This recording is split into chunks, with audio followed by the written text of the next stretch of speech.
Gilbert Semsandro yang kini sudah terhubung bersama kami. Silakan rekan Gilbert.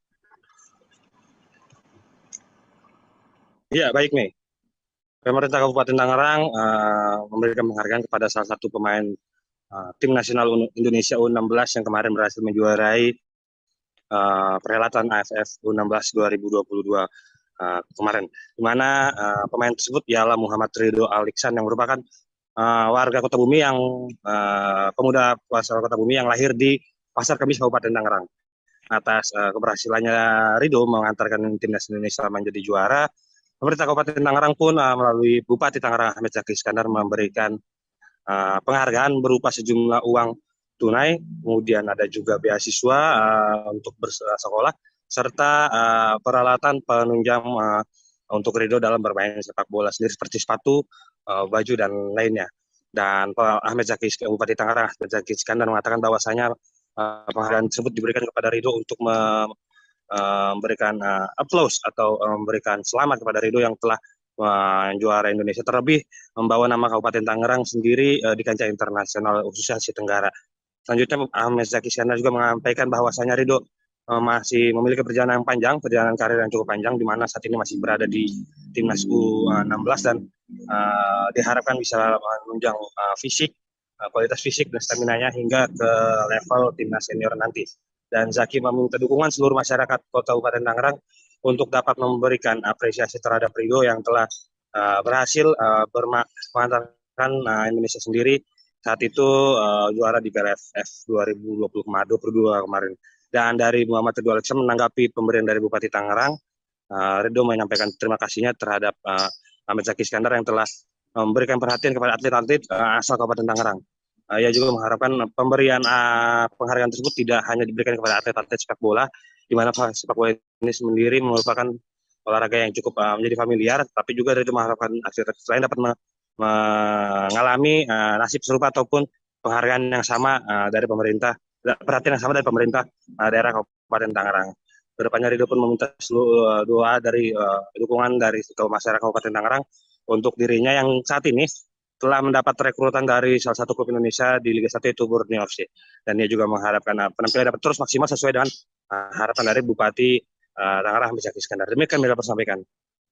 Baik, terima kasih rekan Gilbert atas laporan Anda, dan Tribuners, wartawan kami juga telah menghimpun sambutan dan tanggapan dari Bupati Tangerang serta wawancara dengan pemain timnas U16 Muhammad Ridho Al-Ihsan. Berikut tayangannya untuk Anda. Ridho dan keluarga serta ada tim manajer dari Persita, Presiden Persita, rekan-rekan wartawan yang saya hormati. Alhamdulillah hari ini kita kedatangan salah satu pemain U16 yang kemarin menjuarai kejuaraan U16 untuk AFF Asia Tenggara. Nah, alhamdulillah Ridho sudah hadir di sini dan ini merupakan asli dari Pasar Kemis, ya, bagian dari bagaimana kita mengembangkan olahraga sepak bola di Tangerang.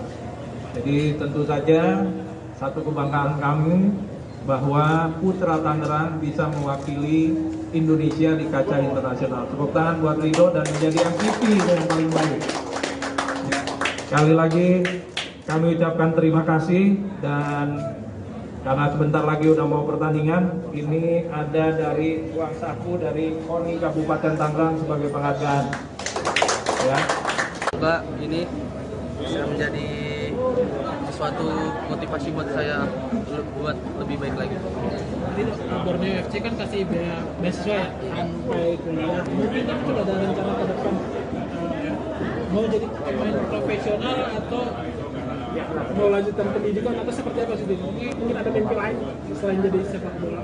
Semoga insya Allah saya ingin lanjut ke pemain profesional. Sudah sekolah tetap lanjut atau? Sekolah alhamdulillah tetap lanjut. Sekarang sudah SMA sudah selesai? Enggak, baru naik kelas 2. Di Tangerang? Iya, sama 2 Nah, itu bagi waktu gimana selama? Kenapa? Bagi waktu gimana sekolahan di sekolah kamu terus di tim? Alhamdulillah juga sekolah menyupport saya buat kayak kegiatan-kegiatan kayak gini. setelah itu mau lanjut kuliah dulu atau fokus lanjut kuliah, kan ada kuliah yang bisa online gitu atau mau masuk lanjut profesional dulu? Lanjut ke kuliah. Wakil Menteri Pekerjaan Umum periode 2010-2014 Ahmad Hermanto Dardak dimakamkan di TMP Kalibata hari ini Minggu 21 Agustus. Ayahanda Wakil Gubernur Jawa Timur Emil Dardak ini dimakamkan secara militer di Taman Makam Pahlawan atau TMP Kalibata pada hari ini. Prosesi mengantar jenazah dilakukan secara kemiliteran. Adapun upacara pemakaman dimulai sekira pukul 8:24 waktu Indonesia Barat dan dipimpin Menteri PUPR Basuki Hadi Mulyono sebagai inspektur upacara. Untuk mengetahui bagaimana situasi pemakaman dari Hermanto Dardak ini, kita sudah terhubung dengan wartawan Tribun News Naufal Lanten yang akan menyampaikan laporannya. Silakan rekan Naufal. Ya, baik Mbak Mei dan juga Tribuners. Saat ini saya masih berada di area Taman Makam Pahlawan Kalibata. Dan pada kira pukul 9 pagi tadi, upacara pemakaman Hermanto Dardak ini selesai dilakukan. Adapun jenazah dikebumikan di Blok Z TMP Kalibata, Jakarta Selatan. Upacara pemakaman ini dia dilakukan secara militer dan dipimpin langsung oleh Menteri PUPR Basuki Hadi Mulyono. Selain itu terlihat pula para keluarga daripada mendiang Hermanto Dardak ini terdapat di salah satu daerah di dekat pusara. Selain itu pula terdapat sejumlah tokoh nasional, diantaranya ialah Gubernur Jawa Timur Khofifah Indar Parawansa hingga Agus Harimurti Yudhoyono bersama sang istri Anissa Pohan. Khofifah menggunakan pakaian bernuansa hitam dengan kerudung berwarna oranye, sedangkan AHY menggunakan jas berwarna hitam dan Anissa Pohan menggunakan pakaian berwarna putih. Adapun jenazah juga iring-iringan tiba pada sekira pukul 8 pagi dan kemudian 5 menit setelah jenazah dibawa ke dekat pusara. Sejumlah pasukan TNI kemudian juga menembakkan senapan ke arah udara sebanyak 1 kali seiring dengan dilakukannya jenazah atau di dalam pusara pemakaman.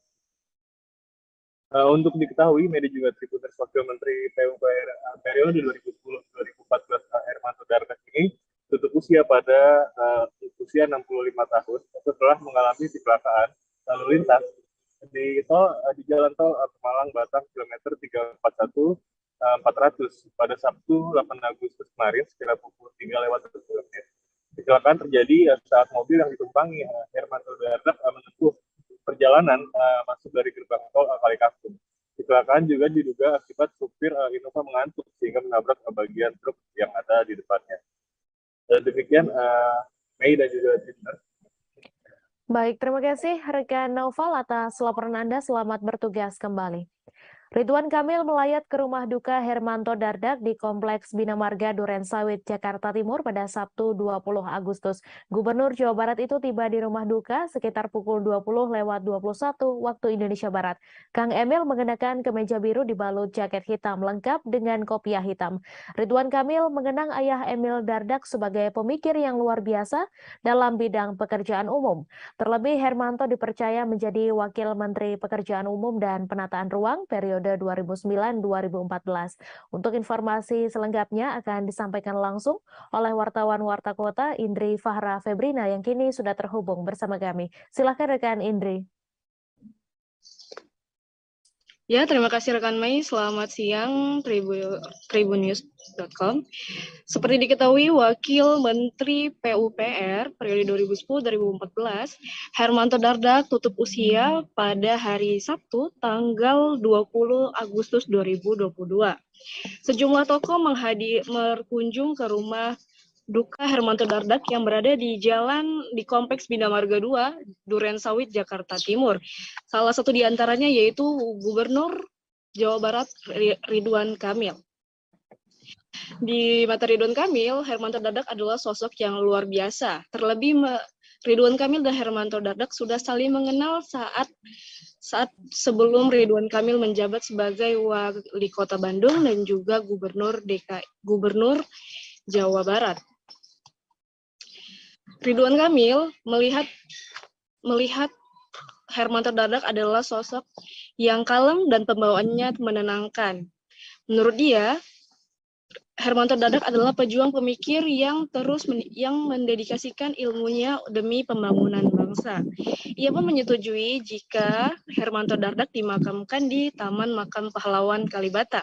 Menurutnya Hermanto Dardak adalah sosok pahlawan pembangunan Indonesia, sehingga selayaknya Hermanto Dardak dimakamkan di Taman Makam Pahlawan Kalibata. Akhir kata, Ridwan Kamil mengungkapkan bahwa pahlawan tidak hanya harus mengangkat senjata, melainkan juga mendedikasikan dirinya untuk pembangunan bangsa. Salah satunya Hermanto Dardak. Sekian yang dapat saya sampaikan. Terima kasih rekan Mei. Saya kembalikan ke rekan Mei.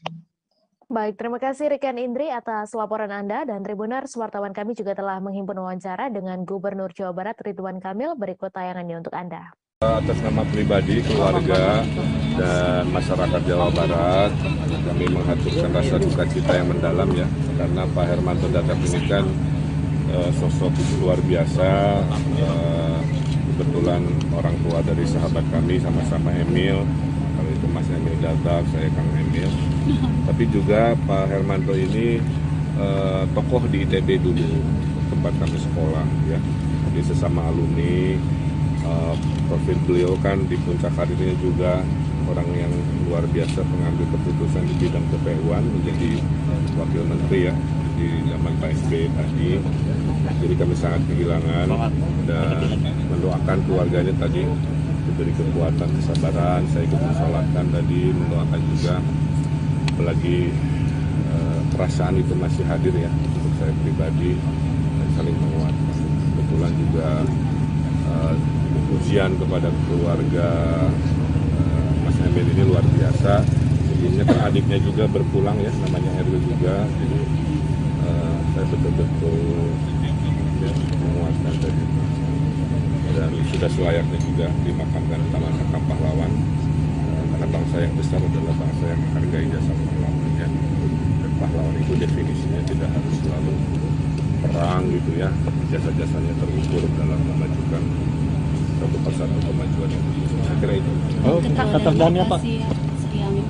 Orang beliau ini saya kan sering ketemu ya zaman sebelum saya jadi wali kota gubernur, kalem lah ya, pembawaannya itu menenangkan, bisa gerasa tusuk sebagai pejuang pemikir kan gitu ya, dan itu yang menjadi teladan, dan anak-anak sukses juga itu menjadi inspirasi. Kebetulan kan bungsunya baru lulus cum laude juga kan, kebanggaan keluarga, jadi harus dicontoh ya anak-anak sukses. Oke. Satu unit bot kayu yang membawa rombongan pengantin wanita dari Siantar, Sumatera Utara, tujuan Desa Tampor Paloh, Kecamatan Simpang Jernih, Kabupaten Aceh Timur, dilaporkan terbalik dan tenggelam di aliran Sungai Simpang Jernih, tepatnya di kawasan Batu Katak pada Sabtu 20 Agustus siang. Untuk laporan selengkapnya akan disampaikan langsung oleh wartawan Serambi News, Seni Hendri, yang kini sudah terhubung bersama kami. Silakan rekan Seni. Ya, terima kasih rekan Mei dan Tribuners dimanapun berada dari Kabupaten Aceh Timur. Dapat saya laporkan bahwa satu unit bot kayu yang membawa rombongan pengantin wanita berasal dari Siantar, Provinsi Sumatera Utara, tujuan Desa Tampur Palu, Kecamatan Simpang Jernih, Kabupaten Aceh Timur, dilaporkan terbalik dan tenggelam di aliran Sungai Simpang Jernih, tepatnya di kawasan Batu Katak, pada hari Sabtu 20 Agustus sekitar pukul 11.30 WIB kemarin. Menurut keterangan dari Burhanuddin, salah satu masyarakat Simpang Jernih, dia mengatakan bahwa bot yang membawa rombongan pengantin itu berangkat dari dermaga Desa Batu Sumbang, Kecamatan Simpang Jernih, pada hari Sabtu kemarin sekitar pukul 11.30 WIB. Kemudian bot tersebut berangkat menuju desa Tampur Paloh, yaitu desa di bagian hulu sungai di Kecamatan Simpang Jernih. Namun setibanya di kawasan Batu Katak, lokasi aliran sungai paling deras dan ekstrim serta diapit bebatuan, sehingga penumpang bot turun dan berjalan kaki melewati tebing berbukit di pinggir sungai tersebut. Kemudian sopir bot berusaha menerobos aliran sungai tersebut, namun bot tak mampu melewati karena arus sungai dari bagian hulu sangat deras, sehingga bot hilang kendali dan hanyut. Video bot terbalik tersebut beredar dengan cepat melalui berbagai media sosial di Aceh Timur. Dalam video tersebut terlihat sopir berusaha melewati derasnya aliran sungai, namun gagal sehingga bot beserta barang bawaan di dalam bot tersebut ikut hanyut dan tenggelam. Namun tidak ada korban jiwa dalam kejadian ini karena sopir dan kernet bot berhasil menyelamatkan diri. Wahid, Kepala Desa Batu Sumbang, Kecamatan Simpang Jernih, mengatakan tak lama pasca kejadian, warga memperbaiki kembali bot yang hanyut tersebut dan kembali melanjutkan perjalanan membawa pengantin dan rombongan ke desa Tampur Paloh.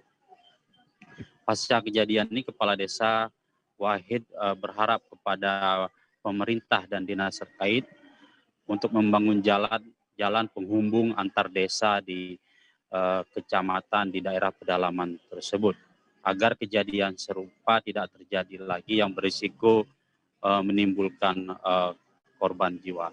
Demikian rekan Mei dari Aceh Timur, Seni Henry melaporkan.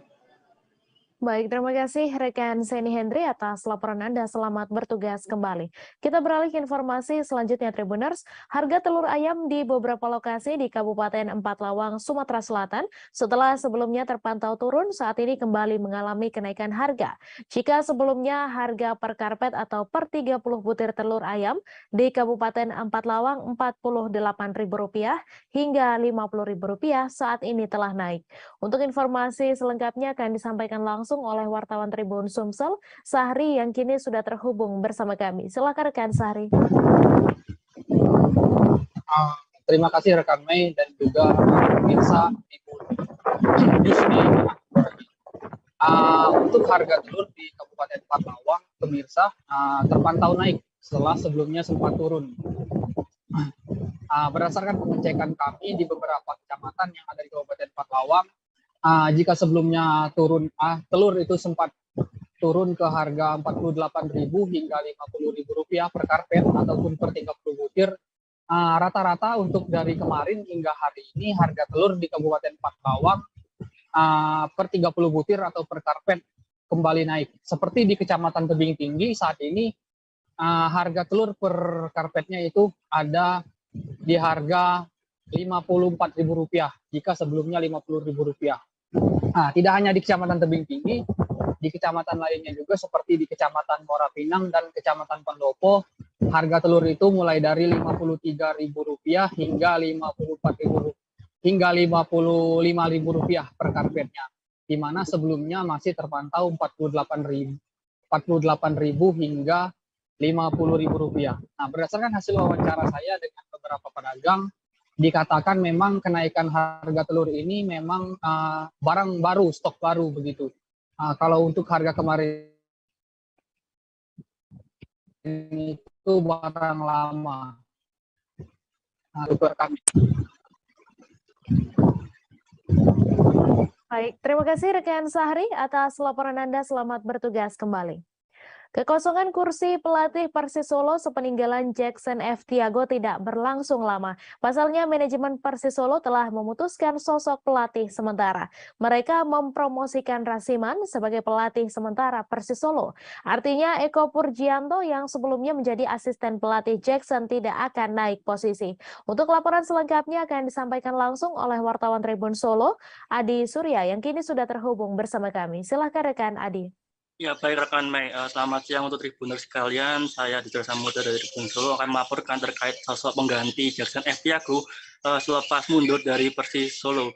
Dan seperti yang diketahui, Jaksan FC Agung mengumumkan mundur dari kursi pelatih Persis Solo setelah membawa klub kebanggaan Wong Solo itu menang atas Bayangkara FC. Dan tidak perlu waktu lama bagi manajemen Persis Solo untuk menemukan sosok penggantinya. Dan itu sosok pengganti itu jatuh kepada Rasiman yang sebelumnya dia dipercaya untuk memoles Persis Youth. Dan dengan ini Rasiman pun mendapatkan kepercayaan dari manajemen Persis Solo untuk menukangi Persis beberapa laga ke depan. Dan salah satu laga yang telah menanti Rasiman adalah melawan mantan klubnya, yakni Madura United, yang akan diselenggarakan di Stadion Manahan pada Selasa 23 Agustus 2022 mendatang. Demikian yang saya laporkan, kembali ke rekan Mei. Baik, terima kasih rekan Adi Surya atas laporan Anda. Selamat bertugas kembali.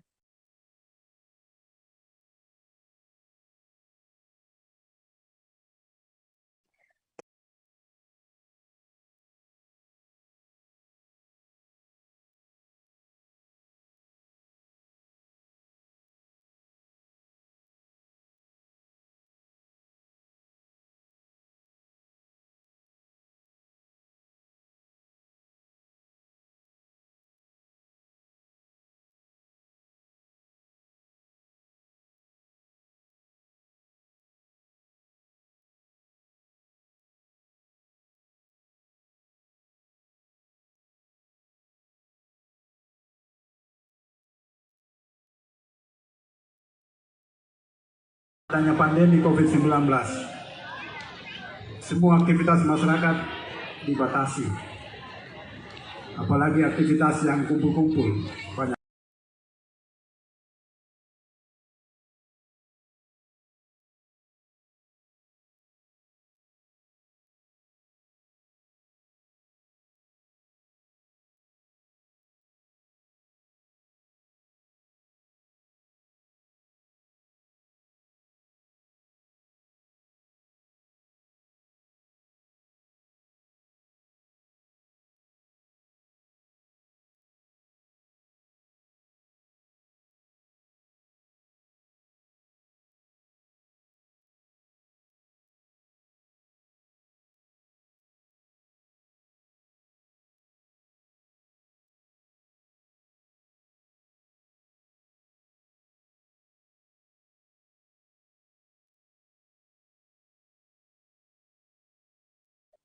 Camat Lumbis Parsiangan, Lumbis turut memberikan perhatian pada pemilihan Duta Wisata Perbatasan tahun 2022.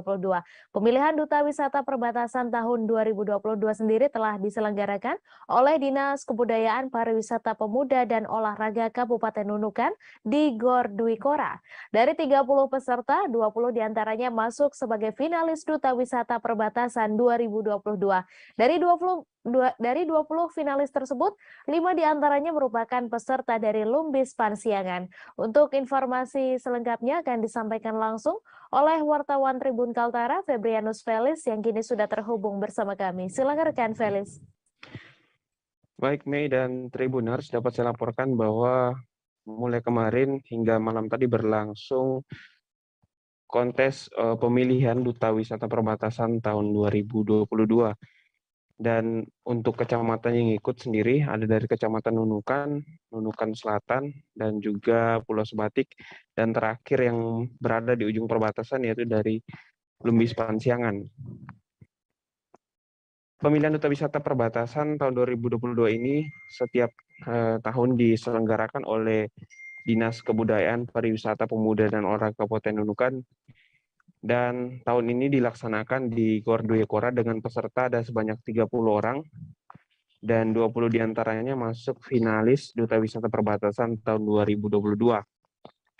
Dari 22 finalis tersebut, 5 diantaranya merupakan peserta dari Lumbis Parsiangan. Meski terletak di ujung perbatasan Lumbis, Camat Lumbis Parsiangan bernama Lumbis mengakui bakat dan kemampuan putra dan putri di daerahnya sehingga ia mengutus 8 peserta dalam pemilihan Duta Wisata Perbatasan tahun 2022. Ia menyebut kegiatan pemilihan Duta Wisata identik dengan program daerahnya untuk mendorong pembangunan di sektor pariwisata. Bahkan sebelumnya kata Lumbis, pihaknya juga sudah menggelar kontes yang serupa dengan mendatangkan juri dari kota Kinabalu, Malaysia. Ia menuturkan di Lumbis Pansiangan banyak potensi pariwisata yang perlu dipromosikan secara masif, seperti rafting, jet ski, hiking, dan border education. Dan di sana juga perlu diketahui ada bekas sengketa batas antar dua negara Indonesia-Malaysia dan sekarang sudah selesai, dan itu yang kemudian akan didorong menjadi border education untuk paket wisata.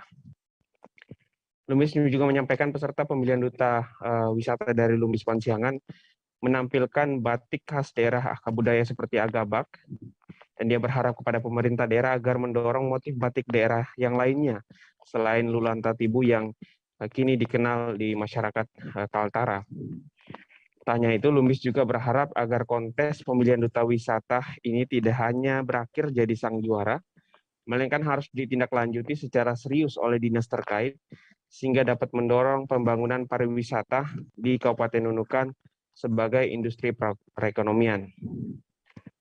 Mengingat tahun-tahun sebelumnya pasca pemilihan duta wisata tidak ada tindak lanjut yang dilakukan oleh dinas terkait, sehingga Lumbis memberikan atensi kepada pemilihan duta wisata tahun ini agar ada tindak lanjut yang dilakukan oleh dinas terkait pasca adanya duta wisata perbatasan tahun 2022.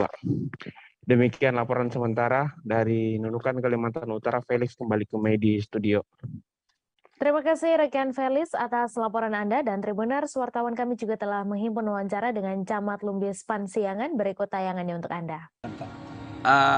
Itu tanyanya ke sana, tapi kalau khusus Lumbis Pansiangan, kalau Lumbis Pansiangan tugas dia adalah selain sebagai utusan-utusan untuk menghadiri baik di provinsi kabupaten, tapi mereka untuk kami di Lumbis Pansiangan memiliki fungsi pokok, yaitu membantu pemerintah kecamatan, membantu pemerintah desa untuk mempromosikan wisata yang ada di Lumbis Pansiangan kepada khalayak banyak. Tentunya yang menjadi target pangsa pasar kami adalah Sabah, karena kita dengan Sabah sangat dekat sekali. Pak, support apa yang diinginkan dari pemerintah daerah ketika salah satu dari peserta Lumbis terpilih menjadi duta wisata yang diinginkan? Oh ya, kita berharap bukan saja dari Lumbis Pansiangan misalnya, kita berharap siapapun yang terpilih dalam kontes ini betul-betul ditindaklanjuti. Jangan sampai habis show, habis passion begini selesai, tapi betul-betul kita tindak lanjuti pada level yang paling tinggi. Misalnya pemerintah provinsi melakukan juga kegiatan yang sama, sehingga kita betul-betul mendorong pembangunan perwisata di Kalimantan Utara dan Kabupaten Nunukan sebagai salah satu industri perekonomian untuk memutar ekonomi masyarakat. Saya pikir begitu. Pak, ini baru pertama ya Lumbis Pansiangan ikut ya, dalam karena kami baru dibentuk, kami hanya saat ini baru berjalan kurang lebih 3 tahun sebagai kecamatan definitif, dan kami mengejar bagaimana kami pun, walaupun kami di perbatasan yang jauh, tapi kami juga berusaha untuk ikut berpartisipasi. Penjabat Wali Kota Jayapura, Frans PK, resmi membuka Irian Creative Week di pusat kota Jayapura, Taman Imbi, dan menyampaikan komitmennya untuk memberikan ruang ekspresi bagi pelaku seni dan ekonomi kreatif. Dalam sambutannya, ia mengatakan pasca pandemi COVID-19 ini, banyak warga kota Jayapura, khususnya seniman dan pelaku UMKM, yang merindukan suasana berkumpul bersama. Untuk itu, Irian Creative Week hadir. Ia juga menyebutkan secara khusus orang Papua sejak lama telah memiliki minat ataupun kegemaran dalam bidang seni budaya dan olahraga. Untuk informasi selengkapnya akan disampaikan langsung oleh wartawan Tribun Papua, Aldi Bimantara, yang kini sudah terhubung bersama kami. Silakan rekan Aldi. Baik Mei dan juga Tribuners, gelaran Irian Creative Week selama 2 hari, yakni sejak Jumat 19 Agustus hingga Sabtu 20 Agustus 2022 telah usai diadakan dan sebelumnya dibuka secara langsung oleh penjabat Wali Kota Jayapura Frans PK di titik 0 km Taman Imbi, Kota Jayapura, dengan ditandai pekikan gitar dari orang nomor 1 di Kota Jayapura itu. Mei dan juga Tribuners, dapat Anda simak di layar visual Anda saat ini, Irian Creative Week sukses digelar dengan melibatkan puluhan UMKM lokal, pelaku usaha dan ekonomi kreatif, termasuk para seniman Papua, serta berbagai lomba yang diadakan. Mei dan juga Tribuners, dalam gelaran Irian Creative Week 2022, diadakannya Car Free Night, penampilan artis lokal, seni pertunjukan, pameran kuliner, kria, fashion, dan diskusi jalanan. Turut diadakan pula reggae band festival, pesta rakyat, mural, dan graffiti. Tak ketinggalan Irian Fashion Week dan juga olahraga rekreasi masyarakat hingga healing wisata sejarah dan kota. Mei dan juga Tribuners, dalam sambutannya pejabat Wali Kota Jayapura Frans Peke menyampaikan komitmennya untuk memberikan ruang ekspresi bagi pelaku seni dan ekonomi kreatif ataupun ekraf di Bumi Port Mumbai. Ia juga mengatakan bahwa pasca pandemi COVID-19 ini, Mei dan juga Tribuners, banyak warga Kota Jayapura khususnya seniman dan pelaku UMKM yang merindukan suasana berkumpul bersama. Untuk itu Irian Creative Week hadir di pusat Kota Jayapura. Dalam kesempatan yang sama, Kepala Dinas Pariwisata Kota Jayapura, Matias Benunimano, mengatakan Irian Creative Week 2022 digiatkan dalam rangka hari ulang tahun ke-77 Republik Indonesia. Ia juga menyampaikan kepada kami, para awak media, bahwa Irian Creative Week merupakan konsep dan ide kreatif yang berasal dari pejabat Wali Kota Jayapura Frans Peke, dan beliau menginginkan ada berbagai lomba di dalamnya. Mei dan juga Tribuners, Matias mengatakan nama Irian Creative Week diangkat karena event ini dilaksanakan di Jalan Irian Taman Imbi dan sebagai momentum untuk membangkitkan kembali dunia kreatif pasca pandemi COVID-19. Dan kedepannya, Jalan Irian dan Taman Imbi akan dijadikan Creative Space Center yang dipersembahkan untuk ruang kreatif anak muda untuk menunjukkan bakat dan skillnya dalam bidang seni dan budaya di Kota Jayapura, Papua. Demikian laporan singkat saya terkait dengan event Irian Creative Week 2022 di Taman Imbi, Kota Jayapura, Papua. Dari Bumi Cendrawasih, Aldi Bimantara, Tribun Papua melaporkan. Kembali ke Mei di studio. Baik, terima kasih rekan Aldi Bimantara dari Tribun Papua atas laporan Anda, dan Tribuners, wartawan kami juga telah menghimpun wawancara dengan penjabat Wali Kota Jayapura. Berikut tayangannya untuk Anda.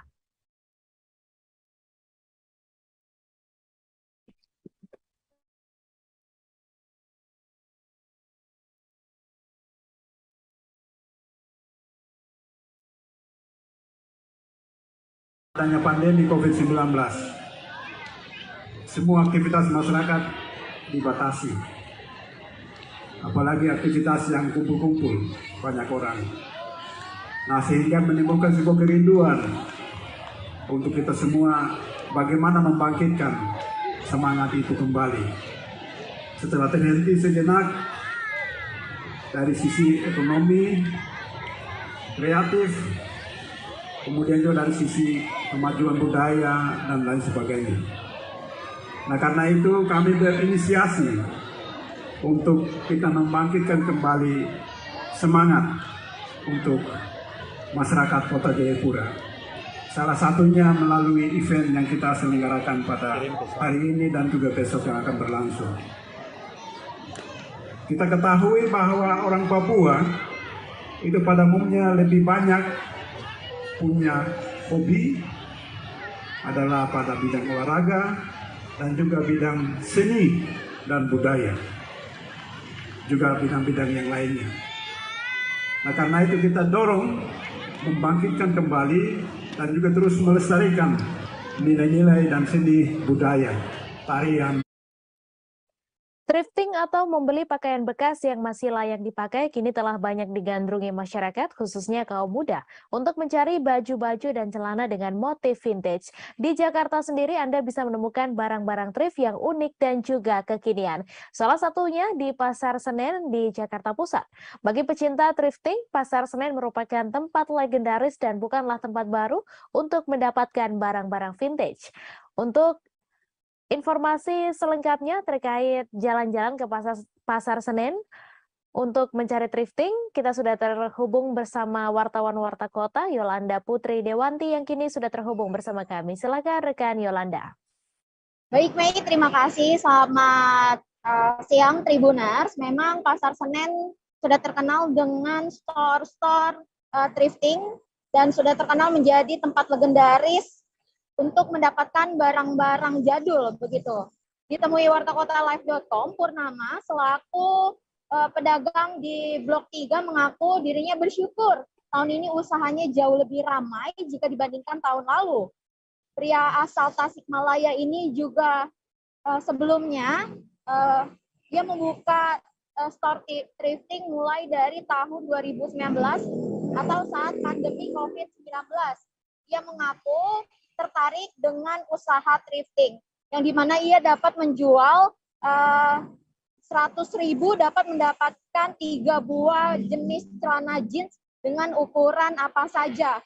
Lalu ia pun membeli produk thrifting ini bermula dari kawasan Bandung, Jawa Barat. Lalu di Jakarta ada salah satu distributornya dan ia pun membeli barang tersebut di Jakarta, di pusat, salah satu pusat di kawasan Jakarta Pusat begitu, Mei.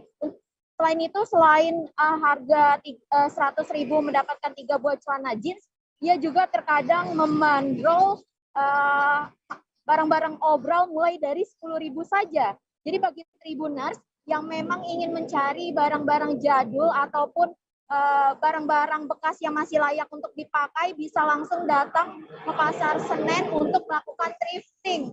Thrifting ini tak hanya ada celana jeans saja, namun begitu banyak jenisnya. Ada baju, ada blazer, ada topi, dan sebagainya. Begitu, Mei. Baik, terima kasih rekan Yolanda atas laporan Anda, dan Tribuners, wartawan kami juga telah menghimpun wawancara dengan salah seorang pedagang. Berikut tayangannya untuk Anda. Sekitar 2 tahunan.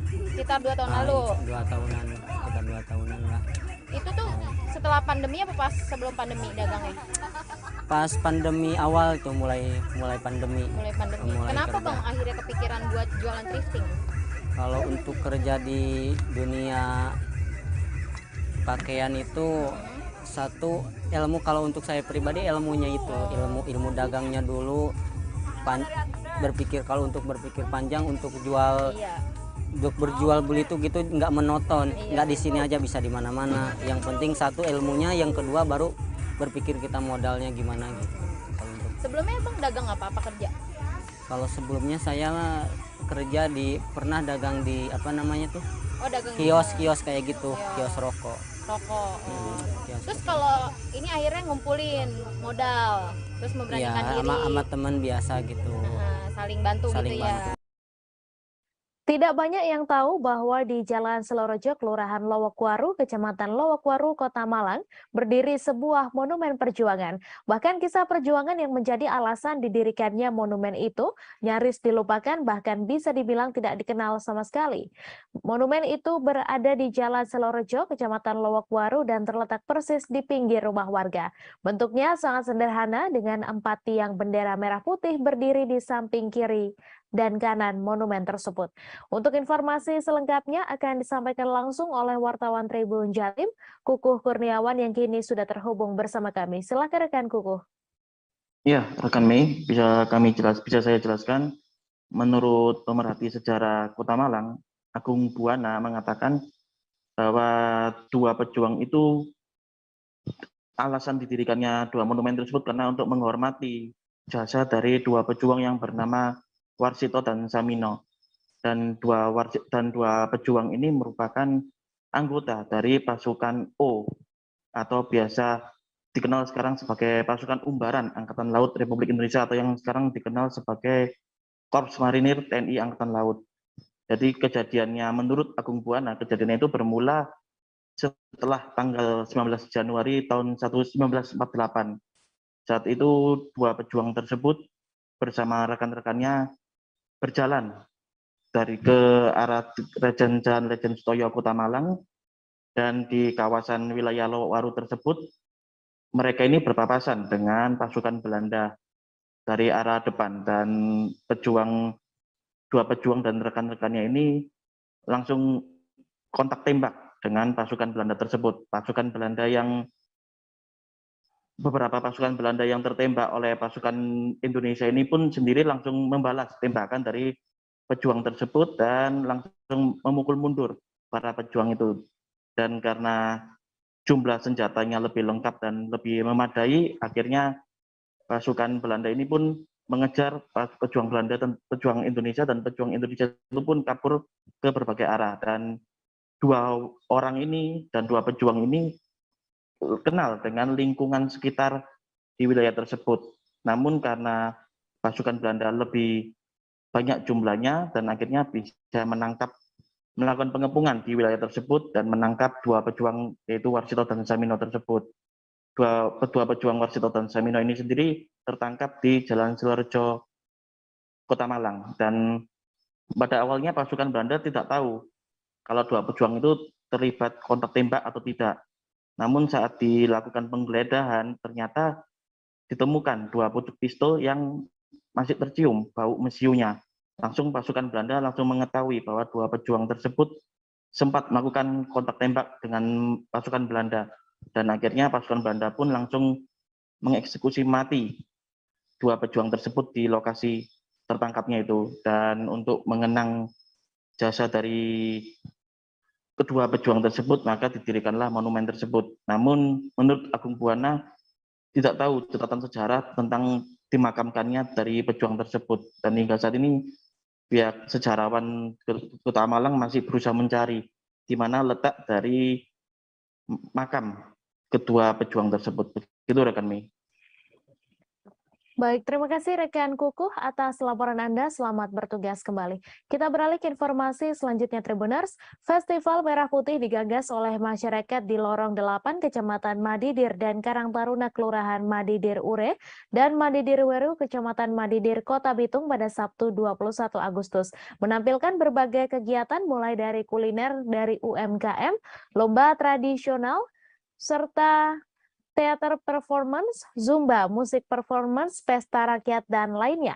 Festival Merah Putih dibuka oleh Wakil Wali Kota Bitung, Hengki Honandar, ditandai dengan eksibisi tenis meja atau pingpong antara Wakil Wali Kota melawan Direktur Perumda Bangun Bitung, Rizal M. Lumombo. Untuk informasi selengkapnya akan disampaikan langsung oleh wartawan Tribun Manado, Christian Wayongkere, yang kini sudah terhubung bersama kami. Silakan rekan Christian. Baik, terima kasih. Selamat siang Tribuners dan rekan Mei. Dapat kami laporkan terkait dengan pelaksanaan Festival Merah Putih yang berlangsung di Lorong 8. Tepatnya ada dua bersama dengan Karang Taruna Kelurahan Madidir. Karang Taruna Kelurahan Madidir Ure dan Madidir Weru, Kecamatan Madidir, menyelenggarakan Festival Merah Putih dengan tema Lorong 8 atau L8 Movement yang menggelar beberapa kegiatan atau sejumlah kegiatan, di antaranya ada kuliner dari UMKM sekitar, kemudian ada lomba tradisional seperti makan kerupuk, kaki kuda, lomba bakiak, ada live tato, basar cakar bongkar atau cabo atau trifit, teater performance, zumba, musik performance, pesta rakyat, dan ada olahraga tenis meja dan arena bermain anak. Dan menariknya dari sekian banyak kegiatan yang digelar pada Festival Merah Putih Lorong 8 di Kota Bitung, Provinsi Sulawesi Utara, ada aksi drummer cilik yang berusia 10 tahun. Drummer cilik itu bernama Reveldi Hutagaol atau sering dipanggil Ucok. Dia bermain atau menunjukkan kebolehannya menabuh drum. Meskipun baru usia 10 tahun, namun dia sudah mahir dan nampak cekatan dalam menabuh drum di atas panggung. Dan saat sesi wawancara, Ucok yang merupakan anak dari pasangan Bribka Roli Hutagaol dan Yesi Markus ini mengatakan suka dengan drum karena sejak masih kecil sebelum tidur sering memukul-mukul bantal, sehingga oleh kedua orang tuanya dikursuskan atau dilatih di sebuah kursus musik Riddles Home dan dilatih oleh Rio. Dan pada akhir penampilannya sosok Rio itu ternyata ada menyaksikan penampilan Ucok menabuh drum di atas panggung Festival Merah Putih Lorong 8. Nah, Tribuners, Rio ini adalah seorang pemain drum yang memiliki disabilitas. Kedua tangannya diamputasi atau dioperasi karena kecelakaan yang dialami waktu kecil. Nah, Rio ini Tribuners atau pemilik lengkap namanya Rio Halir. Dia ini adalah Rio Halir ini peserta Indonesia Got Talent yang sukses menggugah seluruh Indonesia, bahkan seantero musisi-musisi yang ada di Kota Bitung karena penampilannya bermain drum, menabuh drum dengan kondisi tangan yang cacat atau tidak ada tangan, dan dia mendapat golden buzzer oleh satu di antara judges atau dewan juri, yaitu Denny Sumargo.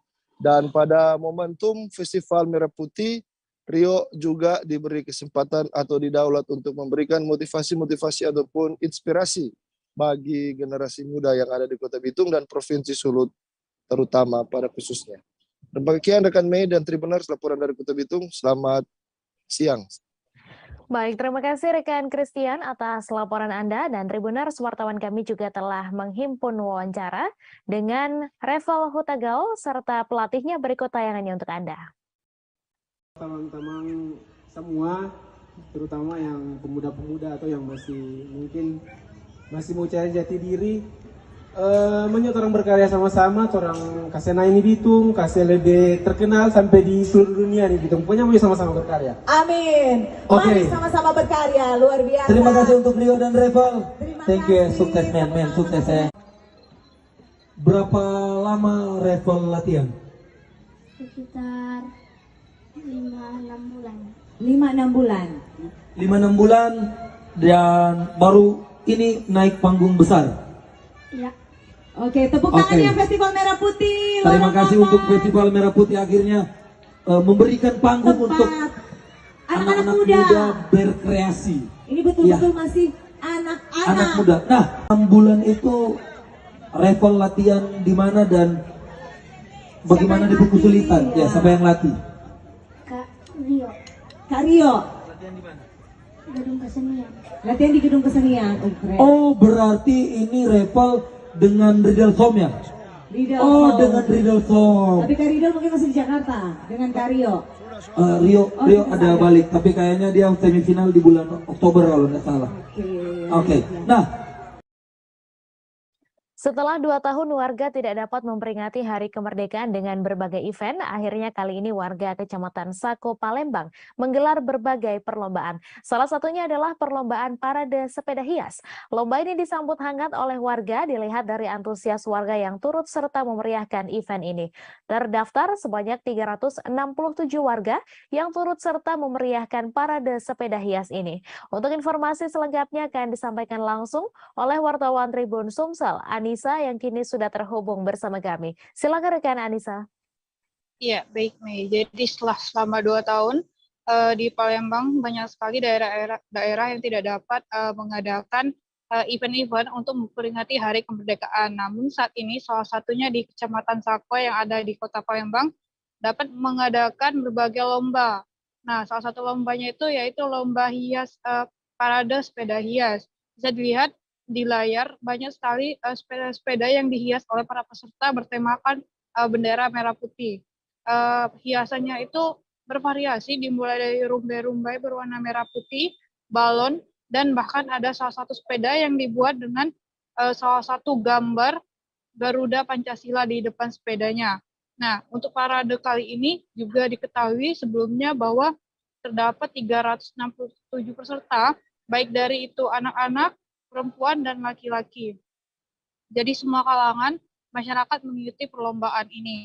Kemudian tidak hanya itu, untuk perlombaan ini peserta juga menjalani rute parade itu sepanjang 3 km saja, karena memang seperti yang dikatakan oleh Camat Sako bahwa yang dilihat itu seberapa unik sepeda yang telah masyarakat hias. Kemudian dikarenakan banyak ibu-ibu dan untuk para parade ini hanya berjalan santai saja, jadi dipilih rute yang tidak terlalu panjang agar semua masyarakat dapat menikmati dengan santai perlombaan ini. Kemudian tidak hanya itu saja, bagi para pemenang dari lomba parade sepeda hias ini, pemenang mendapatkan uang dan sertifikat yang langsung diberikan oleh Pak Camat. Ya, sekian Mei. Baik, terima kasih rekan Anissa atas laporan Anda. Selamat bertugas kembali. Kita beralih ke informasi selanjutnya Tribuners. Jika Anda tertarik dengan sejarah seputar perjuangan kemerdekaan Republik Indonesia, maka Museum Juang 45 adalah salah satu tempat yang wajib dikunjungi. Museum yang berlokasi di dalam Gedung Juang 45 Jalan Menteng Raya, Kecamatan Menteng, Jakarta Pusat ini memiliki banyak catatan sejarah perjuangan menjelang kemerdekaan Republik Indonesia. Seorang pemandu wisata Museum Juang 45 bernama Muslim membenarkan bahwa museum ini merupakan salah satu gedung yang cukup bersejarah. Untuk informasi selengkapnya terkait sejarah Museum Juang 45 ini, kita sudah terhubung dengan wartawan Warta Kota Leonardus Wical yang akan menyampaikan laporannya. Silakan rekan Leo. Baik, terima kasih rekan Mei. Museum Juang 45 adalah salah satu tempat yang wajib dikunjungi apabila Tribuners tertarik dengan sejarah seputar perjuangan kemerdekaan Republik Indonesia.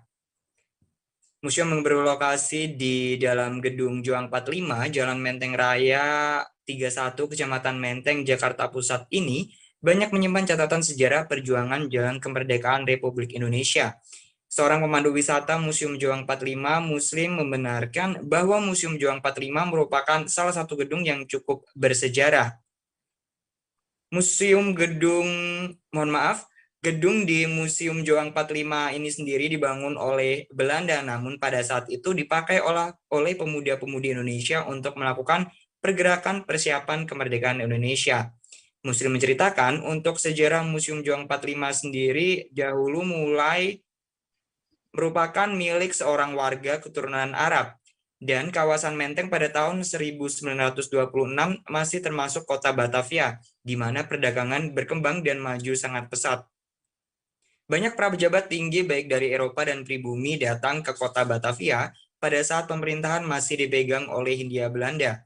Artinya, pemerintah Hindia Belanda mencari tanah untuk dijadikan tempat pemukiman orang-orang Belanda yang ada di kota Batavia. Kemudian dipilihlah kawasan Menteng tersebut.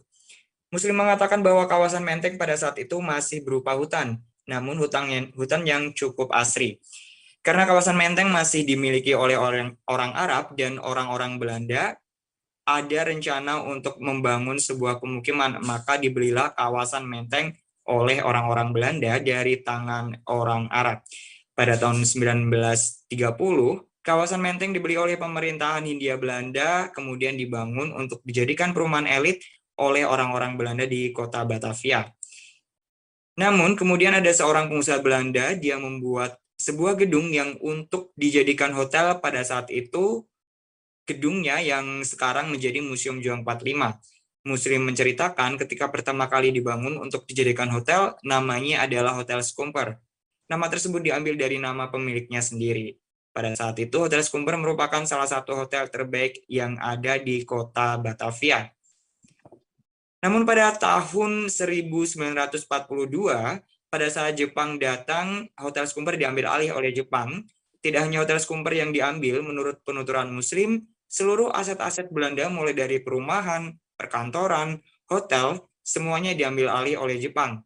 Karena pada saat itu, Jepang sedang menghadapi peperangan Asia Timur Raya, maka Hotel Skumper diberikan kepada para pemuda Indonesia untuk dididik secara politik. Maka dari itu tahun 1942 nama Hotel Skumper berubah menjadi Asrama Angkatan Baru Indonesia. Museum menjelaskan pada tahun 1943 asrama tersebut yang sudah dibangun oleh Jepang itu dibubarkan dan kemudian Jepang membuat organisasi baru bernama Pusat Tenaga Rakyat atau Putra.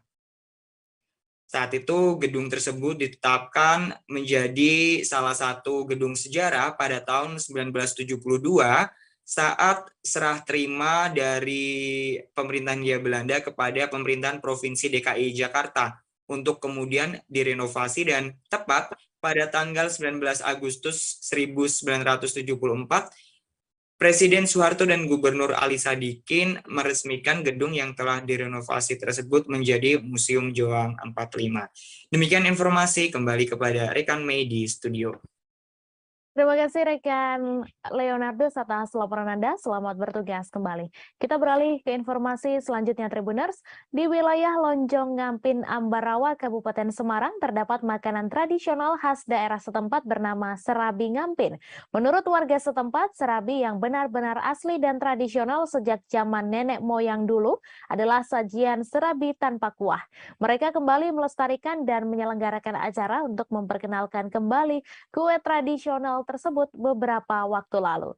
Untuk informasi selengkapnya akan disampaikan langsung oleh wartawan Tribun Jateng, Reza Gustaf, yang kini sudah terhubung bersama kami. Silakan rekan Reza. Ya, terima kasih rekan Mei. Jadi yang kami temukan saat berada di Kelurahan Ngampin di Kecamatan Ambarawa di Kabupaten Semarang, Provinsi Jawa Tengah, ada sebuah tradisi warga setempat itu untuk beramai-ramai membuat penganan atau kudapan serabi bernama serabi. Di sana setiap tahunnya dan memasuki bulan Muharram itu mereka membuat kue serabi dengan ritual-ritual tertentu, dan itu artinya adalah mereka itu mencari jodoh gitu. Jadi serabi itu bisa dikatakan berasal dari kata rabi yang artinya menikah. Jadi mereka itu pengharapannya itu untuk meminta jodoh. Nah, dari tradisi tersebut maka muncullah juga makanan yang menjadi khas daerah tersebut. Jadi serabi ngampin jadi sebuah brand yang akhirnya bisa dikenal ke masyarakat luas. Untuk pembuatannya sendiri, setelah kami telusuri dan bertanya ke salah satu warga, sebetulnya untuk masakan serabi sendiri yang secara tradisional dan asli dari nenek moyang itu yaitu yang tanpa kuah dan tanpa topping dan bumbu-bumbu lain. Jadi proses pengolahannya dimulai dari tepung beras ya. Tepung beras itu diberi adonan, dibasahi. Kemudian bahan lainnya itu seperti gula aren, garam, dan santan. Jadi hanya berbentuk adonan, kemudian dimasukkan ke sebuah wajan kecil, penggorengan kecil itu yang dipanaskan menggunakan arang. Kemudian ditutup untuk sementara waktu, kemudian dibuka. Dan itu menurut Pujianti merupakan kue yang asli, jadi kering dan putih seperti itu tanpa bumbu lain. Ada mereka juga menambahkan potongan pisang dan potongan buah yang lain, tapi itu masih mereka anggap sebagai kue serabi yang modern, jadi yang lama masih tetap polos seperti itu. Di daerah Ngampin sendiri, khususnya di Jalan Ambarawa Magelang, kita menemukan di sepanjang jalan itu, di sebelah kanan dan kiri terdapat banyak penjual serabi. Jadi teman-teman atau warga yang ingin mencari kue serabi bisa searching di daerah Ngampin, atau yang dari daerah Ambarawa menuju ke Yogyakarta atau Magelang bisa melihat sekitar kanan dan kiri apakah ada penjual yang ada di sana. Jadi yang kami lihat cukup panjang ya, sekitar 100 meter lebih, itu terdapat banyak penjual serabi yang ada di tepi jalan. Itu dinamakan serabi ngampin. Begitu rekan Mei yang bisa disampaikan dari Kabupaten Semarang. Terima kasih. Baik, terima kasih rekan Reza Gustaf atas laporan Anda. Selamat bertugas kembali. Kita beralih ke informasi selanjutnya Tribuners. Di Kabupaten Kudus, Jawa Tengah, ada tempat wisata baru bernama Wisata Petik Melon. Tempatnya berada di Dusun Kauman, Desa Besito, Kecamatan Gebok, Kabupaten Kudus. Lokasi ini berjarak sekitar 7 km dari pusat kota Kudus. Tempat wisata yang baru dirintis beberapa tahun tersebut menyuguhkan buah melon yang bisa dipetik langsung oleh pengunjung. Untuk informasi selengkapnya akan disampaikan langsung oleh wartawan Tribun Jateng, Saiful Maksum, yang kini sudah terhubung bersama kami. Silakan rekan Saiful. Baik, terima kasih rekan Mei. Sahabat Tribuners, diketahui bahwa Kabupaten Kudus saat ini memiliki salah satu wisata baru, yaitu wisata petik melon. Nah, wisata petik melon ini hadir tidak setiap hari atau setiap pekan, bahkan setiap bulan. Wisata petik melon ini hadir atau dibuka setiap musim panen melon tiba. Artinya saat ini bisa dikunjungi setiap musim panen, yaitu 4 kali dalam setahun. Nah, wisata baru petik melon ini berada di Muria Farm Hidroponik yang terletak di Dusun Kauman, Desa Besito, Kecamatan Gebok, Kabupaten Kudus. Nah, lokasi ini tidak terlalu jauh, hanya sekitar 7 km dari pusat kota Kudus, yaitu alun-alun Kabupaten Kudus. Bisa ditempuh dari pusat kota sekitar 14 sampai 15 menit. Nah, sahabat Tribuners, perlu diketahui bahwa di wisata petik melon ini digagas oleh seorang remaja di usia puluhan tahun yang kini sudah bernama Denny Saputra, yang sudah bisa mengembangkan 2 greenhouse tanaman melon. Nah, uniknya dari tanaman melon yang dikembangkan oleh Denny Saputra ini adalah tanaman melon dengan media tanam hidroponik dan juga dikonsep dalam sebuah greenhouse. Saat ini Denny Saputra sudah memiliki 2 buah greenhouse dengan ukuran masing-masing 500 meter persegi per greenhouse-nya. Setiap dari 2 greenhouse ini ada sekitar 3.000 tanaman melon berbagai variasi, berbagai jenis, diantaranya adalah Japanese melon dan beberapa melon jenis premium lainnya. Nah, dari 3.000 pohon ini bisa menghasilkan sekitar 2,7 ton melon setiap musim panen, dengan berat rata-rata per melonnya itu sekitar 1,5 sampai 1,8 kg. Nah, wisata budidaya tanaman melon ini sudah dikembangkan oleh Denny Saputra sebenarnya sudah dari 2012, namun saat itu dia baru merambah pada budidaya hidroponik sayuran. Kemudian pada 2019 lalu dia sudah bisa mengembangkan budidaya tanaman buah yang dia pilih, yaitu melon. Dan kemudian pada tahun ini budidaya melon yang dia garap dibuka untuk wisata baru. Nah, wisata baru petik melon ini bisa diakses masyarakat secara gratis. Masyarakat bebas ketika musim panen tiba, bebas masuk ke wilayah perkebunan melon ini. Namun secara gratis ya, namun ketika hendak pulang membawa melon dibebani biaya Rp 40.000 per kilogramnya. Di sini perlu diketahui bahwa melonnya kenapa bisa mahal, karena memang jenis melon yang digarap atau ditanam oleh Denny Saputra dan teman-temannya ini adalah jenis melon premium, sehingga terjaga atau terjamin kualitas baik maupun secara manis maupun segar buahnya. Nah, wisata melon ini pengunjung bisa langsung masuk secara gratis, kemudian melihat langsung bagaimana budidaya tanaman melon secara hidroponik dikombinasi dengan greenhouse. Kemudian bisa langsung memetik melonnya dengan menggunakan gunting ataupun pisau dan menimbang langsung sesuai yang diharapkan. Ada beberapa jenis melon yang bisa diambil, yang bisa dibawa pulang dengan harga rata-rata yaitu Rp 40.000 per kilogramnya. Begitu rekan Mei di studio. Baik, terima kasih rekan Saiful atas laporan Anda, dan Tribuners, wartawan kami juga telah menghimpun wawancara dengan pemilik usaha petik melon. Berikut tayangannya untuk Anda. Ini umur 70 hari. 70 hari ya? Nah, sudah siap panen. Ini melon apa mas jenisnya mas? Ini namanya melon itanon dari Belanda. Kira-kira kalau panen itu sampai ukuran berapa mas? Kalau ukuran itu tidak bisa dipastikan ya. Tapi tanda-tanda mau panen ini daunnya ini sudah mulai mengering, terus buahnya sudah mulai menguning, ini tangkainya juga sudah mulai agak kering sedikit. Biasanya berapa kilo mas satu bijinya ini? Satu biji rata-rata 1,8 kilo. Per kilonya kalau petik langsung? Harganya 1 kilo 40.000. Salah satu tempat liburan yang biasa dikunjungi masyarakat di Kota Jambi adalah X Arena MTQ. Lokasi tempat wisata ini di Jalan Pintu 4 Lorong Swadaya, Kota Jambi.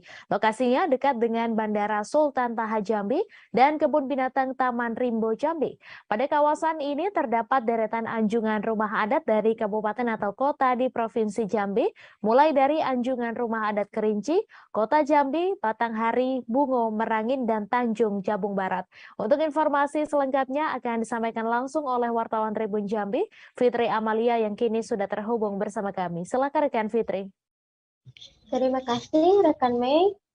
Dan seperti yang sudah dijelaskan oleh rekan Mei, di tempat X Arena MTQ terdapat deretan anjungan rumah adat dari kabupaten kota di Provinsi Jambi, dan Tribun Jambi berkesempatan melihat isi dalam salah satu anjungan rumah adat, yakni anjungan rumah adat Batanghari. Dan tentunya sebelum memasuki rumah adat kita izin untuk ke penjaga rumahnya. Dan seperti rumah adat Jambi lainnya, anjungan rumah adat Batanghari ini rumah panggung yang terbuat dari kayu. Dan bagian rumah juga terdiri dari bagian teras, ruang tamu, ruang tengah, bagian utama rumah, kamar, lalu lanjut ke ruang makan, dan ada yang namanya garang, istilah untuk tempat memisahkan bagian utama rumah dan dapur. Dan dari luar memang rumah adat sudah dihiasi dengan ukiran-ukiran khas, tapi yang lebih menarik pada ruangan bagian tengah rumah adat ini. Karena di bagian tengah rumah adat lebih tinggi tempatnya atau lokasinya dibanding dengan bagian rumah lainnya. Dan juga hampir seluruh dinding dihiasin ukiran-ukiran yang unik khas Kabupaten Batanghari. Dan salah satu nama ukiran yang menghiasi dinding rumah bagian ruang utama itu yakni keris besilang. Dan juga pada ruang tengah utama terdapat pelaminan khas Kabupaten Batanghari lengkap dengan manekin yang menggunakan baju pengantin Kabupaten Batanghari. Lalu ada lemari, dan juga di ruang tengah ini terdapat 3 kamar tidur, dan salah satu kamar tersebut yakni kamar tidur pengantin. Dan sebagai informasi tambahan untuk Tribuners, pemerintah Provinsi Jambi sendiri akan merancang bekas arena MTQ ini menjadi objek wisata budaya yang akan dibangun Islamic Center hingga area seleksi tilawah Quran dan hadis. Dan selain itu, pemerintah daerah juga diminta fokus pada perbaikan-perbaikan rumah-rumah adat yang ada di kawasan X Arena MTQ. Jadi masing-masing kabupaten dan kota diminta untuk memperbaiki rumah adatnya masing-masing. Dan nanti konsepnya di X Arena MTQ ini seperti Taman Mini Indonesia Indah, objek wisata sekaligus pengenalan budaya Jambi melalui bangunan rumah adat. Dan bagi kabupaten yang belum membangun rumah adat, itu diharapkan dapat menganggarkan dana guna membangun rumah adat di kawasan X Arena MTQ. Dan juga ada 5 kabupaten yang belum membangun rumah adat di kawasan tersebut, yakni Kabupaten Muaro Jambi, Sarolangun, Tebo, dan Tanjung Jabung Timur, dan juga Sungai Penuh. Begitu rekan Mei. Baik, terima kasih rekan Fitri atas laporan Anda. Selamat bertugas kembali. Kita beralih ke informasi selanjutnya, Tribuners. Sejumlah permukiman khususnya di wilayah terjauh dari instalasi pengolahan air atau IPA belum kunjung menerima pasokan air bersih pada Sabtu 20 Agustus. 2 IPA penyuplai air bersih ke Kecamatan Malinau Kota dan Malinau Barat sebelumnya berhenti beroperasi karena sumber air bersih terkontaminasi luapan air diduga limbah batubara dari Malinau Selatan. Hingga pada Kamis 18 Agustus malam, kedua IPA tersebut kembali dioperasikan penuh dan air bersih kembali disalurkan kepada pelanggan. Untuk informasi selengkapnya akan disampaikan langsung oleh wartawan Tribun Kaltara, Muhammad Supri yang kini sudah terhubung bersama kami. Silakan rekan Supri. Baik, terima kasih rekan Mei dan rekan-rekan di studio. Perlu kami informasikan sebelumnya bahwa gangguan distribusi air bersih di Kabupaten Malinau sebelumnya terjadi karena ada 2 peristiwa besar, di mana kejadian pertama terjadi pada tanggal 14 hari Minggu tanggal 14 Agustus 2022 lalu. Kolam penampung atau tempat penampungan Bisa batubara di Kecamatan Malino Selatan jebol dan luapan dari air sisa pengolahan limbah batubara tersebut hanyut hingga ke sungai-sungai di sekitar wilayah Kabupaten Malino. Nah, kejadian kedua pada 16 Agustus 2022, di mana dampaknya lebih besar terjadi di Desa Langap dan turut mengakibatkan sebagian aliran sungai di wilayah Kabupaten Malino terkontaminasi cairan tersebut. Untuk dampak tidak langsungnya memang di wilayah Kecamatan Malino Selatan dirasakan langsung oleh masyarakat, namun di bagian hilir masyarakat juga khususnya di wilayah perkotaan Kabupaten Malino, khususnya di 2 kecamatan yang memanfaatkan sumber air Sungai Malino dan Sungai Sesayap untuk dijadikan sumber air baku, terdampak distribusi penyaluran air bersih. Nah, kejadian ini sebelumnya memang sempat menyebabkan krisis air bersih di 2 kecamatan wilayah Kabupaten Malino, di mana ada 2 instalasi pengolahan air yang ditangani oleh PDAM atau perusahaan air minum daerah yang memanfaatkan aliran Sungai Malino dan aliran Sungai Sesayap untuk diolah menjadi air bersih yang disalurkan sekira 8.155 kakak atau kepala keluarga pelanggan Perumda Pemening di wilayah Kecamatan Kecamatan Malino Kota dan Kecamatan Malino Barat. Nah, untuk pada saat penghentian pantauan kami juga di lapangan sekira berlangsung selama 4 hari, dan selama 4 hari itu pula masyarakat sulit memperoleh air bersih khususnya di 2 kecamatan terdampak di wilayah perkotaan, yakni Kecamatan Malino Kota dan Kecamatan Malino Barat. Sehingga pada hari Kamis 18 Agustus atau berselang 1 hari setelah perayaan hari ulang tahun kemerdekaan Republik Indonesia ke-77 di Kabupaten Malino, baru air bersih dapat disalurkan. Itu pun memakan waktu beberapa lama karena air bersih tidak serta-merta tersalurkan ke permukiman penduduk sebab meningkatnya konsumsi air di wilayah hulu instalasi pengolahan air, sehingga wilayah-wilayah ujung atau wilayah-wilayah jauh dari instalasi pengolahan air berselang sehari kemudian baru dapat menikmati air bersih. Berdasarkan keterangan yang kami peroleh dari Direktur Perusahaan Daerah Air Minum atau Perumda Pemening Kabupaten Malino, hal ini disebabkan karena 2 faktor utama. Yang pertama karena konsumsi meningkat, kemudian yang kedua adalah soal jaringan pipa air yang sebelumnya sempat berhenti beroperasi, mengakibatkan membutuhkan waktu beberapa lama sehingga jaringan pipa yang mengalir ke sekira 8.000 konsumen atau pelanggan di sekitar wilayah ibu kota kabupaten memerlukan waktu untuk terisi kembali. Berdasarkan pemantauan kami di lapangan untuk hari ini, sebagian rumah memang masih ada yang masih mengalami gangguan penyaluran air bersih, namun rata-rata wilayah di sekitar wilayah terdampak, yakni Kecamatan Malino Kota dan Malino Barat, sudah menerima pasokan air bersih. Di sisi lain kami juga memantau perkembangan di khususnya di sekitar kota Kabupaten Malino. Pada saat kejadian masyarakat sempat menggeruduk kantor cabang PT Kayan Putra Utama Kol atau PT KPUC yang dinilai menjadi yang penyebab terjadinya bencana ekologi tersebut.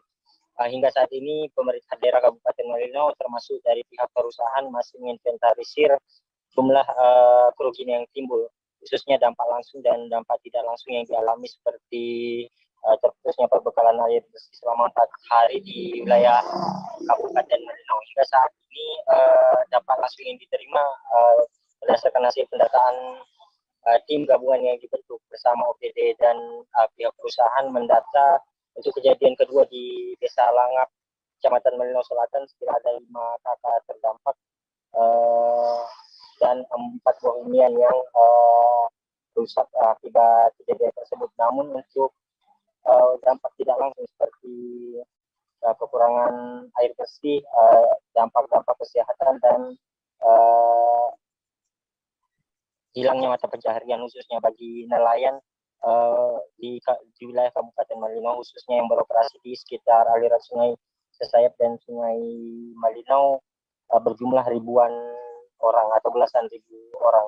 Sampai saat ini masih akan dilakukan pendataan untuk menginventarisir data pasti berapa masyarakat yang terdampak langsung akibat peristiwa tersebut. Demikian rekan Mei.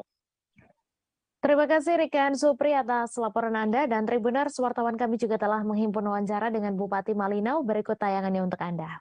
Kewajiban untuk mendistribusi air yang layak bagi pelanggannya sendiri, karena memang memiliki tanggung jawab ya, yang tidak mudah. Ya. Oleh sebab itu, apa yang terjadi beberapa hari ini, sehingga distribusi air ke pelanggan atau konsumen tidak bisa dilakukan karena kondisi akibat sumber air bakunya tidak bisa dikelola oleh PDAM. Nah, hari ini saya bersama dengan Bapak Kapolres, Bapak Dandim, dan Pak Wakil dan Direktur Perumda untuk memastikan ya, bahwa sumber air bakunya ya, yang didistribusi kepada warga itu telah ya, dapat difungsionalkan, dapat disalurkan dengan baik. Dan itu tadi jam 4 ya, jam 4 dan ya jam 4 di sana jam 5 ya, untuk kota jam 4, jam 5. Ya memang masih membutuhkan beberapa jam sehingga air ini bisa sampai ke titik terjauh. Ya, tapi mungkin dia mulai dari yang terdekat ya, distribusi airnya sehingga bisa. Kepala Pusat Kajian Keamanan Nasional Universitas Bhayangkara Hermawan Sulistyo menyebut mantan staf dan penasehat ahli Kapolri Fahmi Alamsyah punya peran vital dalam kasus tewasnya Brigadir J. Menurut Hermawan Sulistyo, Fahmi Alamsyah adalah operator yang menyusun skenario setelah penembakan Brigadir J. Lalu ia menyusun bersama Verdi Sambo bahwa kasus ini adalah tembak-menembak. Hermawan yang akrab disapa dengan nama Kiki membeberkan peran penting Fahmi yang kini telah mundur dari jabatan staf dan penasehat ahli Kapolri bidang komunikasi publik. Tak hanya merancang skenario pasca penembakan, menurut Kiki, Fahmi Alamsyah rupanya juga membagikan uang bagi para pihak yang terlibat. Dalam sebuah wawancara, Fahmi Alamsyah disebut-sebut memiliki dua peranan penting dalam kasus pembunuhan Brigadir J. Peranan pertama, Fahmi Alamsyah menurut Hermawan adalah pihak yang membagi-bagikan uang dalam pusaran kasus pembunuhan yang diotaki Verdi Sambo. Hermawan Sulistyo juga menyampaikan Fahmi Alamsyah dalam eksistensinya bukan hanya dikenal sebagai staf dan penasehat ahli Kapolri.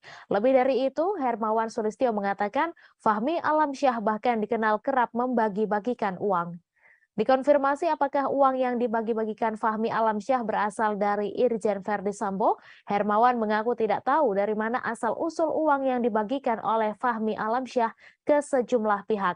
Peranan kedua Fahmi Alamsyah adalah menyusun skenario pembunuhan Brigadir J seolah-olah terjadi adu tembak karena adanya pelecehan seksual terhadap Putri Chandrawati. Hermawan Sulistyo mengatakan Fahmi Alamsyah ditekan untuk mundur dari jabatan staf dan penasehat ahli Kapolri. Bukan hanya itu, Hermawan mengungkapkan soal polemik aliran dana tersebut juga membuat Kapolri Jenderal Listio Sigit Prabowo menjadi tertantang. Sebagaimana diketahui, seusai menembak mati Brigadir J di rumah dinasnya pada 8 Juli lalu, Verdi Sambo langsung menelpon sahabat baiknya. Bersama sahabatnya itu, Verdi Sambo kemudian menyusun sebuah skenario untuk menutupi kejahatannya membunuh Brigadir J.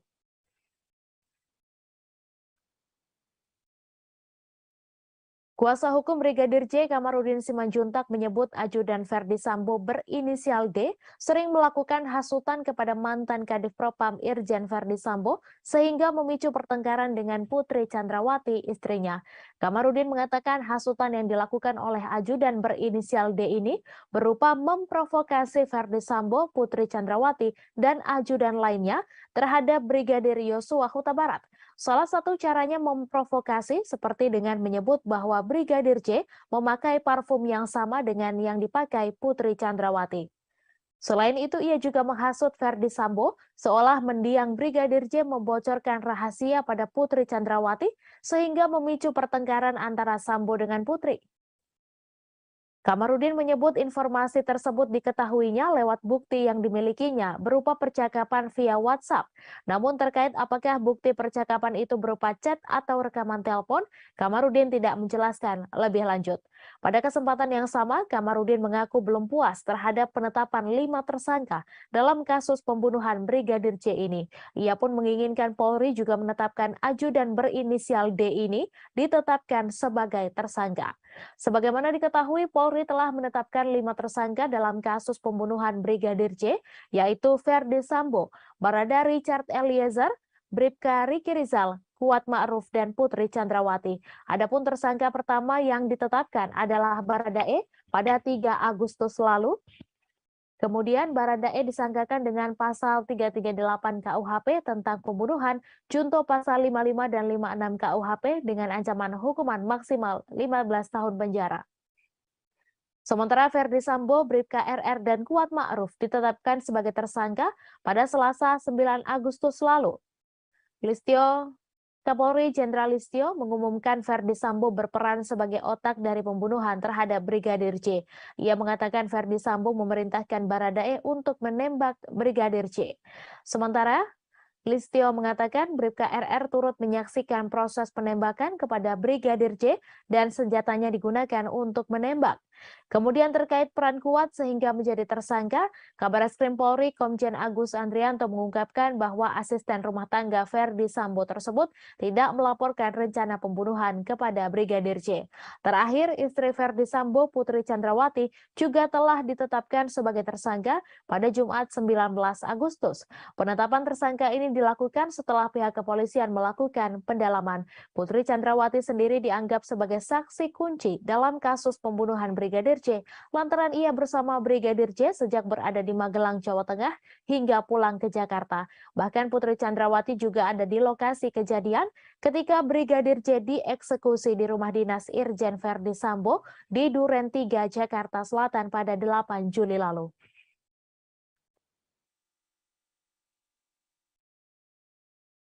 Informasi tadi sekaligus menutup perjumpaan kita dalam live update hari ini. Jangan lupa saksikan informasi terbaru lainnya hanya di kanal YouTube Tribun Network. Terima kasih atas kebersamaan Anda. Saya Meisa Desirait beserta kru yang bertugas pamit undur diri dan sampai jumpa.